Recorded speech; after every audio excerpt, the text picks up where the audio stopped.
अगर हम अर्थ से मिल्की वे के सेंटर तक ट्रैवल करने का सोच लें, तो ये सफर करने के लिए 25,000 इयर्स का समय लगेगा। हाँ।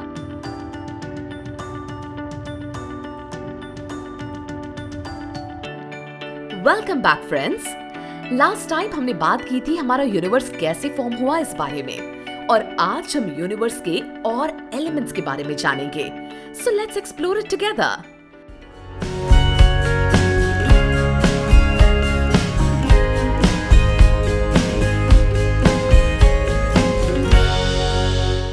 बिग बैंग के साथ यूनिवर्स के जितने एलिमेंट्स फॉर्म हुए, उसमें से एक एलिमेंट है गैलेक्सी। गैलेक्सी एक सिस्टम है जिसमें stars, solar systems, gases, dust और डार्क मैटर का प्रेजेंस होता है। इन सब को ग्रेविटेशनल फोर्स एक साथ बांध के रखता है। इससे जो सिस्टम फॉर्म होती है वही गैलेक्सी कहलाती है। गैलेक्सी ये वर्ड ओरिजिनली ग्रीक लैंग्वेज से आता है, जिसका लिटरल मतलब मिल्की बताया जाता है। अब मिल्की और गैलेक्सीज का क्या कनेक्शन है? जिस गैलेक्सी में सोलर सिस्टम का प्रेजेंस है, उसका नाम है मिल्की वे। तो यही से रेफरेंस लेकर जन्म हुआ गैलेक्सी इस शब्द का। गैलेक्सीज अलग अलग साइजेस में होती है। जैसे किसी गैलेक्सीज में सिर्फ कुछ छोटे छोटे स्टार्स समाये होते हैं, तो वही कुछ गैलेक्सीज ऐसी हैं जिनमें अनगिनत बड़े बड़े स्टार्स समाये होते हैं। गैलेक्सीज 3 टाइप्स की होती हैं: इलिप्टिकल, स्पाइरल और इरेगुलर।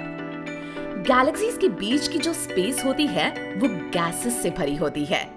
तो आप यही सोच रहे हैं ना कि हमारे प्लैनेट अर्थ कौन सी गैलेक्सी में आता है? हमारी सोलर सिस्टम और उसके साथ अर्थ आती है मिल्की वे गैलेक्सी के अंदर। मिल्की वे। कभी आपने एकदम अंधेरी रात में आसमान को देखा है? अगर गौर से देखेंगे तो आपको एक स्टारी बैंड नजर आएगा। वो है हमारी गैलेक्सी मिल्की वे। आप किसी एक्सपर्ट या एस्ट्रोनॉमिस्ट की हेल्प से ऐसे आसमान में अलग अलग एलिमेंट्स देखने का लुत्फ उठा सकते हैं। You will get to see our Milky Way galaxy and many more elements of the universe in this way. Milky way Galaxy spiral Galaxy है। अगर मिल्की वे के डिजाइन और शेप की बात की जाए, तो जैसे मैंने बताया, उसके अराउंड एक स्टार्स का बैंड होता है और सेंटर से किसी लाइट्स जैसे दिखने वाले आर्म्स बाहर निकले हुए होते हैं। जब 13.8 बिलियन साल पहले बिग बैंग के थ्रू यूनिवर्स फॉर्म हुआ, उसी के साथ कोलाइशन के थ्रू गैलेक्सीज भी फॉर्म हुई। तो जाहिर सी बात है, गैलेक्सीज भी 13.8 बिलियन ईयर्स ओल्ड ही मानी जाती है। क्योंकि हम मिल्की वे गैलेक्सी के अंदर रहते हैं, तो हम उसे डायरेक्टली नहीं देख सकते। हम उसके बैंड को देखकर उसके बारे में अंदाजा लगा सकते हैं। तो फिर ह्यूमंस को कैसे पता चला कि मिल्की वे गैलेक्सी का शेप कैसा है? यूएस में लोकेटेड जो साइंस एंड टेक्नोलॉजी का बड़ा सा रिसर्च सेंटर है, जिसे हम नासा के नाम से जानते हैं, वहाँ के साइंटिस्ट ने फोटोग्राफ्स की हेल्प से मिल्की वे के स्ट्रक्चर और डिजाइन के बारे में अंदाजा लगाया। हमारी मिल्की वे गैलेक्सी स्पाइरल शेप में है। ऐसा इसीलिए कहा जाता है क्योंकि ऊपर से नीचे तक अगर उसे देखा जाए तो वो एक स्पिनिंग पिन व्हील की तरह दिखती है। सन मिल्की वे के एक स्पाइरल आर्म पर सिचुएटेड है और गैलेक्सी के सेंटर से 25,000 लाइट ईयर्स अवे है। अगर हम अर्थ से मिल्की वे के सेंटर तक ट्रैवल करने का सोच लें, तो ये सफर करने के लिए 25,000 इयर्स का समय लगेगा। हाँ, किसी भी नॉर्मल कार को अगर मिल्की वे का एक चक्कर काटना हो, तो उसे 1.12 ट्रिलियन इयर्स का समय लगेगा। साइंटिस्ट का मानना है कि मिल्की वे के अंदर लगभग 100 से 400 बिलियन स्टार्स हैं और हंड्रेड्स ऑफ बिलियन प्लैनेट्स हैं।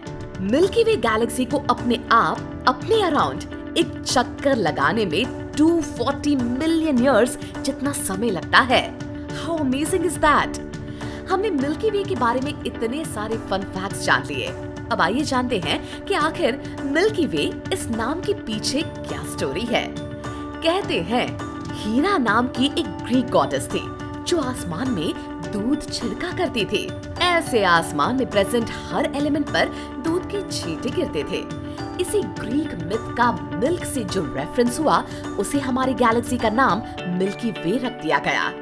चाइना में मिल्की वे गैलेक्सी को सिल्वर रिवर नाम से भी जाना जाता है। वहीं अफ्रीका में इसे बैकबोन ऑफ नाइट के नाम से भी जाना जाता है। Solar system. मिल्की वे गैलेक्सी का सबसे इंटीग्रल पार्ट है सोलार सिस्टम। सोलार सिस्टम में टोटल 8 प्लैनेट्स आते हैं, जो सन के साथ साथ अपने अराउंड भी रिवॉल्व होते रहते हैं। हालांकि हर प्लैनेट की रिवॉल्विंग स्पीड अलग अलग है। सोलार सिस्टम में कौन से प्लैनेट्स आते हैं और सन के पॉइंट ऑफ व्यू से उनका सीक्वेंस क्या है, ये याद रखने का एक मजेदार तरीका है। My very educated mother just served us 9 pumpkins। देखिए, इस सेंटेंस में आए हर वर्ड के पहले लेटर पर गौर कीजिए।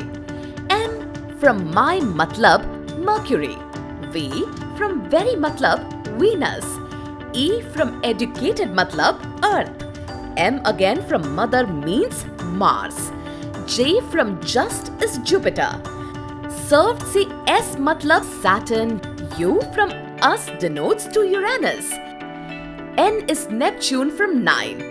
अब लास्ट प्लैनेट है जो पंपकिन से डिनोट होता है, उसे साइंटिस्ट ने प्लैनेट लिस्ट से बेदखल कर दिया है, इसीलिए वो अब इस लिस्ट का हिस्सा नहीं है, लेकिन उसका नाम है प्लूटो। इसका साइज बाकी प्लैनेट्स की साइज के रेशियो में बहुत ही छोटा, मतलब ना के ही बराबर था, इसीलिए इसे सोलर सिस्टम का हिस्सा नहीं माना जाता। तो अब यही सेंटेंस थोड़ा सा मॉडिफाई करके आप प्लैनेट्स के नाम याद रख सकते हैं, जैसे My very educated mother just served us noodles। Easy, right? So, basically planets के साथ साथ the solar system is made up of the sun and all of the smaller objects that move around it। ये planets इसी sequence में सन के circular orbit में rotate होते हैं। जैसे हमारे अर्थ का एक मून है, वैसे ही हर प्लैनेट का अपना मून है। सन के सबसे करीबी प्लैनेट्स हैं mercury, Venus, earth and Mars. Mars के आगे और जुपिटर से पहले एक रॉकी ऑब्जेक्ट्स का बेल्ट आता है, जिसमें गैलेक्सी के कुछ एस्टेरॉइड्स प्रेजेंट होते हैं। जुपिटर, सैटर्न, यूरेनस और नेपच्यून अर्थ से साइज में बहुत बड़े-बड़े प्लैनेट्स हैं, लेकिन वो उतने ही लाइट वेट हैं क्योंकि उनके अंदर सिर्फ हाइड्रोजन और हीलियम गैसेस भरे होते हैं। अभी तक इन सारे प्लैनेट्स में सिर्फ अर्थ और मार्स पर ही लिविंग ऑर्गेनिजम्स का प्रेजेंस है, ऐसे माना जाता है। हालांकि मार्स के बारे में भी रिसर्च जारी है। एक और अमेजिंग फैक्ट बताऊं, सोलर सिस्टम को मिल्की वे गैलेक्सी के अराउंड एक रेवोल्यूशन कंप्लीट करने के लिए 225 मिलियन ईयर्स का समय लगता है। Unbelievable, right? जैसे सोलर सिस्टम के नाम से ही क्लियरली पता चलता है, sun is the largest object of the solar system and it is located in the centre of the solar system. Sun इतना पावरफुल होता है कि उसके हाई टेम्परेचर से रेडिएट होने वाली लाइट और एनर्जी पर हमारा प्लैनेट अर्थ कंप्लीटली डिपेंड करता है। माना जाता है सोलर सिस्टम लगभग 4.6 बिलियन ईयर्स पहले तैयार हुई। बिग बैंग से जितने एलिमेंट्स फॉर्म हुए, उनमें कुछ गैसेस के क्लाउड्स भी तैयार हुए। इसमें जो सबसे बड़ा और सबसे हॉट टेम्परेचर का जो क्लाउड था, वो इवेंचुअली सन की फॉर्म में आ गया और बाकी के क्लम्स बन गए प्लैनेट्स। इन्हें बांध कर रखने वाला फोर्स था ग्रेविटेशनल फोर्स। सन की अपनी ग्रेविटी की वजह से ही बाकी प्लैनेट्स उसकी सर्कुलर ऑर्बिट्स में आ गए और रिवॉल्व होते रहे।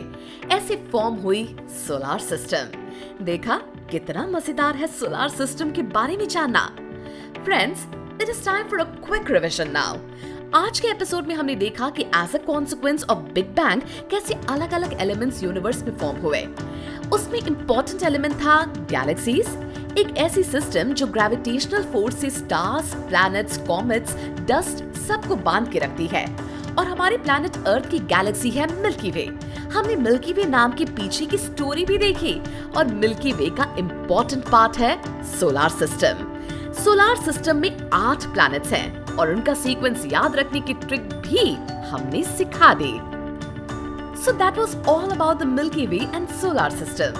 ऐसी ही इंटरेस्टिंग इंफॉर्मेशन के लिए आपको जल्दी से माइंड वॉर्स के YouTube चैनल को सब्सक्राइब करना होगा और हाँ, ये वीडियो अपने फ्रेंड्स को भी जरूर भेजना ताकि वो भी यूनिवर्स के बारे में इतनी इंटरेस्टिंग चीजें जान पाए। Stay tuned to Mind Wars YouTube channel. Hey guys, want to be the first to know of the videos on the Mind Wars YouTube channel? Hit subscribe and click the bell icon. And remember, knowledge increases when you share it. So like, share and tell your friends about the video.